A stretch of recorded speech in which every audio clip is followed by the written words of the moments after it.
Bien, camarades, comme chacun d'entre vous, j'ai écouté attentivement les différentes interventions.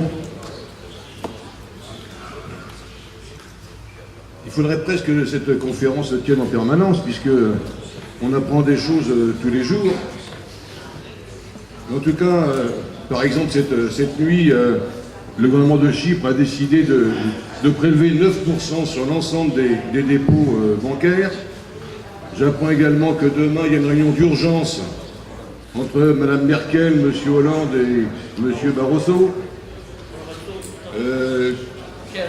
Camarades, je crois vraiment que nous sommes confrontés à une situation, et cette conférence le démontre, qui est unifiée au plan de la totalité de l'Union européenne. Que ce soit de la Suède, dont on parle un peu moins souvent, ou jusqu'à la Grèce, une même politique s'applique, bien sûr, avec des différences selon chacun des pays, mais globalement, c'est cette même politique qui s'applique. Nous avons également constaté que sous des formes diverses, là aussi, la classe ouvrière résiste, cherche les voies du combat, alors parfois d'une manière plus spectaculaire, comme c'est le cas au Portugal ou en Espagne, ou en Grèce, où les choses sont plus avancées, d'une manière un peu différente dans d'autres pays, mais globalement, la classe ouvrière cherche les moyens de la résistance.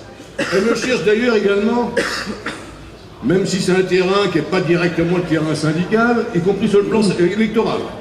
D'ailleurs, on remarque que dans chaque pays, quand il y a une élection, le gouvernement sortant est sorti. Qu'il soit de droite ou de gauche, à chaque fois, il est battu. Je ne parlerai même pas de l'Italie, le camarade italien nous a expliqué hier la situation dans ce pays où le représentant direct de l'Union européenne et de la Troïka, cette espèce de mercenaire, le Super Mario, a reçu une gifle considérable, il n'a même pas fait 10% des voix. Camarade, c'est une gifle à Super Mario, mais c'est quand même une gifle à l'ensemble de la Troïka. Voilà les formes que ça prend. Et pourtant, camarades, et c'est ça la contradiction, malgré la mobilisation des travailleurs, tant sur le plan de la lutte de classe directe que sur le plan électoral, les mesures continuent à s'appliquer. Et nous sommes confrontés à une situation où souvent, les dirigeants du mouvement ouvrier, que ce soit sur le plan politique ou sur le plan syndical, sous des formes diverses, collaborent en quelque sorte à l'application de cette politique. Je ne parlerai même pas de la CES, qui est un agent direct de l'Union européenne. Mais écoutez, camarades, si j'ai une chose à vous dire, pour ce qui me concerne en tout cas, c'est qu'il ne servirait à rien de rêver d'un monde tel que nous souhaiterions qu'il soit. Nous avons en France quelqu'un que vous connaissez peut-être, qui s'appelle Cohn-Bendit, il a sévi également en Allemagne. Danny Cohn-Bendit, en 68, dans sa période gauchiste, il disait « Prenons nos désirs pour des réalités ». On a vu ce qu'il est devenu. Un des principaux agents de la mise en œuvre de cette politique. Alors camarades, ne prenons pas nos désirs pour nos réalités. Essayons de peser sur les réalités.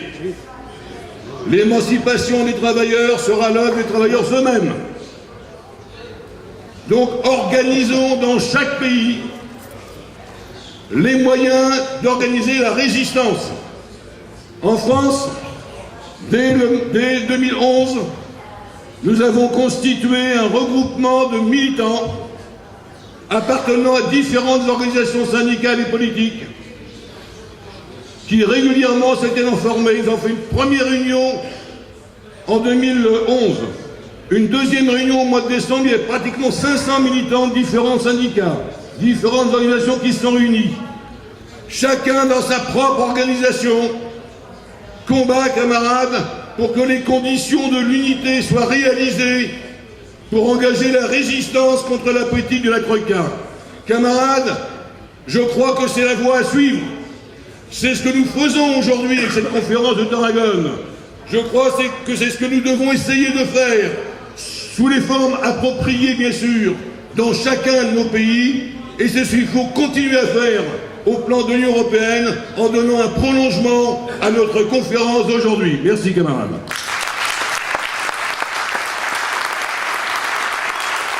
Gracias por la brevedad, compañero.